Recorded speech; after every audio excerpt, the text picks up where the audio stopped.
গভীর ঘন জঙ্গল। সেই জঙ্গলে বাস করত বাঘ, শিয়াল, হাতি, বানর ও আরো অনেক প্রাণী।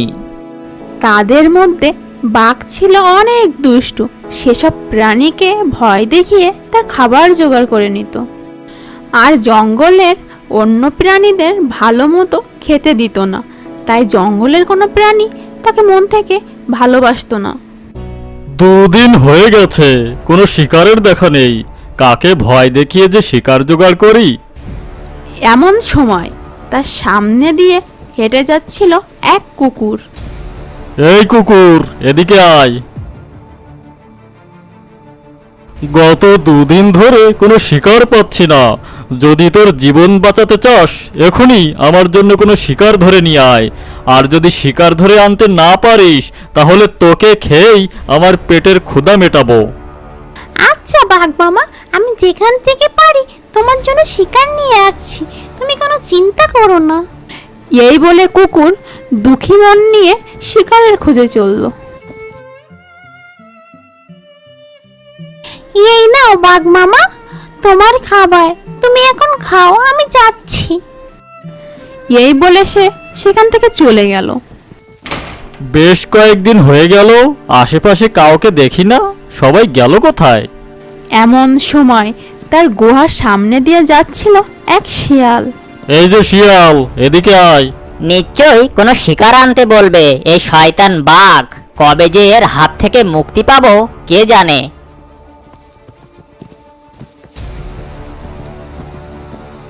কি ব্যাপার চালাক শিয়াল, আমার ভয়ে পালাচ্ছিস তাই না? এদিকে যে বেশ কিছুদিন কাউকে দেখতে পাচ্ছি না। শোন, আমি যদি নিয়মিত শিকার না পাই, তাহলে এক এক করে জঙ্গলের সব পশুদের খেয়ে আমার পেটের ক্ষুধা মেটাবো। যা, তাড়াতাড়ি আমার জন্য শিকার ধরে নিয়ে আয়।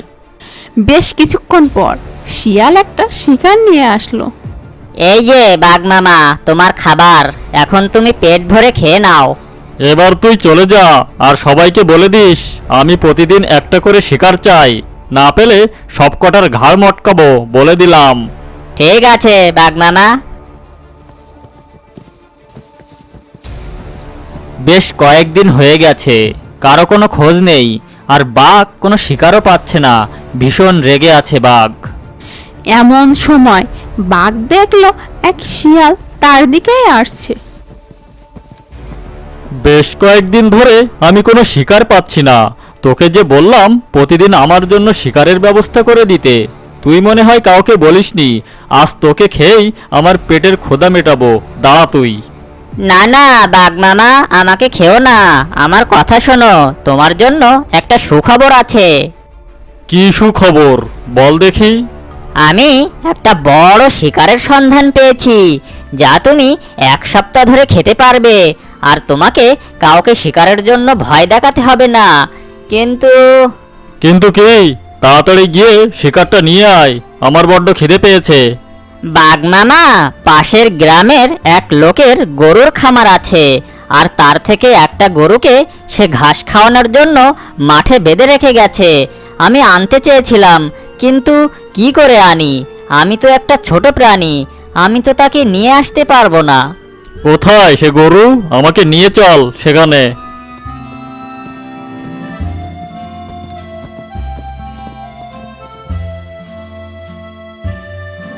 এই যে বাঘ মামা, তোমার শিকার, আমি এখন চললাম।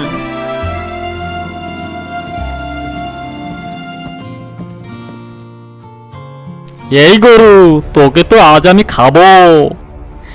সে কি গো বাঘ মামা, শেষমেশ আমায় খাবে? আজ বুঝি কোনো শিকার ধরতে পারোনি? তোর সব জেনে কাজ কি? আমার ক্ষুধা লেগেছে, তাই আমি তোকে খাবো। সে না হয় খাবে, কিন্তু এখন যদি তুমি আমাকে খাও তাহলে তোমার বড় লোকসান হবে গো। লোকসান হবে মানে? কি বলতে চাস তুই? দেখো না, আমার মালিক আমাকে কেমন খোঁটার সাথে বেঁধে রেখে গেছে। মাঠে এত ঘাস, অথচ আমি তা খেতেই পারছি না। নাগালের ভেতরে যা ঘাস ছিল তা কখন খেয়ে শেষ করেছি। বেশি বেশি না খেলে কি শরীরে মাংস হয় বলো? আমার শরীরে এখন যেটুকু মাংস আছে তা খেয়ে তো তোমার পেটই ভরবে না। ও তাই বুঝি? তোর মালিক তো দেখছি বেজায় বোকা। তুমি ঠিকই বলেছো বাঘ মামা, আমি রোজ এত দুধ দিই, তা খেয়েও মানুষগুলোর বুদ্ধি হয় না। তোর এসব ঘ্যানর ঘ্যানর আমার একদমই ভালো লাগছে না। এবার চুপ হয়ে যা, আমি তোকে এখনই খাবো। সে তো খাবেই, তবে খাওয়ার আগে তুমি এক কাজ করো, তাহলে আমার তো পেট ভরবেই, সাথে তোমারও। কি কাজ বল শুনি। তুমি আমার গলার দড়িটা খুলে দিয়ে যাও, আমি পেট ভরে মাঠের ঘাস খেয়ে শরীরে মাংস বানিয়ে নিই, তারপর তুমি আমাকে খেও। বেশ বেশ, চমৎকার বুদ্ধি, আমার ভালো লেগেছে। আমি এখন তোর দড়িটা খুলে দিচ্ছি, বিকেলে এসে তোকে খাবো। এই বলে বাঘ গরুর দড়ি কেটে বনের পথে রওনা দিল। গরু সারাদিন মাঠের ঘাস খেলো, বিকেলে বাঘ এলো আর বলল, ঘাস তো খেয়েছিস তাই না, এখন আমি তোকে খাবো। আরে বাঘ মামা, খেও খেও, এত তাড়া কিসের তোমার? দেখো আমি সারাদিন খুব অল্প পরিমাণে ঘাস খেতে পেরেছি, তাতে আমার শরীরে আর কতটুকুই বা মাংস হয়েছে বলো? তাই তো দেখছি, আমি দড়ি খুলে দিয়ে গেলাম, তুই তাড়াতাড়ি ঘাস খাচ্ছিস না কেন? তাড়াতাড়ি খেলে বদহজম হবে আমার, আর শরীরে যেটুকু মাংস আছে তাও ঝরে যাবে, তাতে তোমার পেটই ভরবে না। তুমি বরং এক কাজ করো। আবার কি কাজ? তুই তো দেখছি আমায় খুব খাটাচ্ছিস। না, সেরকম খাটুনির কাজ নয়, বলছি শোনো। কাল আমার মালিক আবার আমাকে এখানে খোঁটার সাথে বেঁধে রেখে যাবে, তুমি এক সুযোগে দড়িটা কেটে দিয়ে যেও, আমি অনেক বেশি ঘাস খেয়ে শরীরে মাংস বানিয়ে রাখবো। আচ্ছা ঠিক আছে, এত করে যখন বলছিস তাই হবে, কিন্তু কাল বিকেলে তোকে আমি খাবই, এই বলে দিলাম। অবশ্যই খাবে মামা, তুমি একদমই চিন্তা করো না। পরদিন সকালে এসে বাঘ আবারও গরুর দড়ি কেটে দিল, তারপর বনে চলে গেল বাঘ। বিকেলে বাঘ এসে দেখলো মাঠের অর্ধেক ঘাসও খাওয়া হয়নি গরুর। বাঘ তখন রেগেমেগে বলল, গরু, তুই তো দেখছি বড্ড ফাঁকি দিচ্ছিস, আজও মাঠের পুরো ঘাস খাওয়া হয়নি তোর, আমার সাথে চালাকি করছিস। সে কি গো বাঘ মামা, চালাকি করবো কেন? আমি তো সারাদিন ঘাস খেয়েই চলেছি।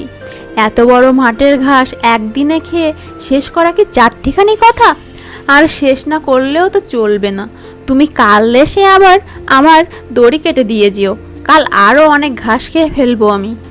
কথা দিচ্ছি তোমায়, 3 দিনের ভেতরে মাঠের সব ঘাস খেয়ে শেষ করে ফেলবো। তখন দেখো আমায়, দেখতে কতটা নাদুস নুদুস লাগে। তখন তুমি আমায় 4-5 দিন ধরে খেতে পারবে। এ কদিন না হয় ছোটোখাটো প্রাণী মেরে তোমার পেটটা চালিয়ে নাও, তারপর আমি তো আছি তোমার পেট ভরাতে। কদিনের ভেতর গরু মাঠের সব ঘাস খেয়ে শেষ করে ফেললো। শুধু মাঠের কোণে পুকুর পাড়ে একটা বড় গাছ, তার তলায় কিছু ঘাস রইল। পরদিন বাঘ এসে বলল, আজ তো তোকে খাবোই, 4-5 দিন ধরে না খেয়ে আছি, তোকে খাবো বলে আজ আর তোর কোনো নিস্তার নেই। হ্যাঁ বাঘ মামা, বসো, তোমার জন্যই তো অপেক্ষা করছিলাম। আমি প্রস্তুত, তবে আমাকে খাওয়ার আগে দড়িটা আরেকবার খুলে দাও। এই বেটা গরু, তুই তো দেখছি আমাকে জ্বালিয়ে মারবি। আরে রাগ করছো কেন মামা? 5 দিন অপেক্ষা করতে পেরেছো, আর কিছু সময় অপেক্ষা করতে পারবে না? দেখো ওই গাছের নিচে এক ফালি ঘাস পড়ে আছে, ওটা খেয়েও আসি। ওটা আর পড়ে থাকবে কেন? তারপর তুমি আমাকে পেট ভরে খেও। ঠিক আছে, আমি দড়ি খুলে দিয়ে এখানেই থাকছি, আজ আর জঙ্গলে যাব না, তাড়াতাড়ি ওটুকু খেয়ে নে, তারপর আমি তোকে খাবো। বাঘ দড়ি কেটে দিতেই গরু গিয়ে ঘাস খেতে লাগলো। বাঘ যখন জিরানোর জন্য বসলো, তখন গরু গিয়ে পুকুরে নেমে পড়লো। পুকুরের একেবারে মাঝখানে। পুকুরটাতে পানিও কম ছিল, কাদা ছিল বেশি। ধন্যবাদ বাঘ মামা, তুমি বসে থাকো ওখানে। এই গরু, এটা তুই কি করলি? আমাকে ফাঁকি দিয়ে পানিতে নেমে পড়লি? কি ভেবেছিস আমি পানিতে নামতে পারবো না? এই বলে বাঘও নেমে পড়ে পুকুরে। কিন্তু এ কদিন না খেয়ে বাঘ খুব দুর্বল হয়ে গেছে, তাই সে গরুকে ধরার আগেই সে কাদায় আটকে গেল। তুই আর লাভ দেওয়ার জায়গা পেলি না? এতদিন ঠকিয়ে তুই বনের সব ঘাস খেয়ে নিয়েছিস, এখন যখন আমি তোকে খাবো তখন তুই এই অকাজ করলি বেটা। এখন তো আমার সাথে তোকেও মরতে হবে। তোমার কি কোনো মালিক আছে? এই বেটা, আমি হলাম এই জঙ্গলের রাজা। আমার আবার মালিককে, আমি তো নিজেই বনে রাজ করি। তুমি এখানে দুর্বল মামা, একটু পর আমার মালিক আসবে আর আমাকে এখান থেকে তুলে নিয়ে যাবে আর তোমাকে পিটিয়ে মারবে। বাঘ বড় বড় চোখ করে গরুর দিকে তাকিয়ে রইল।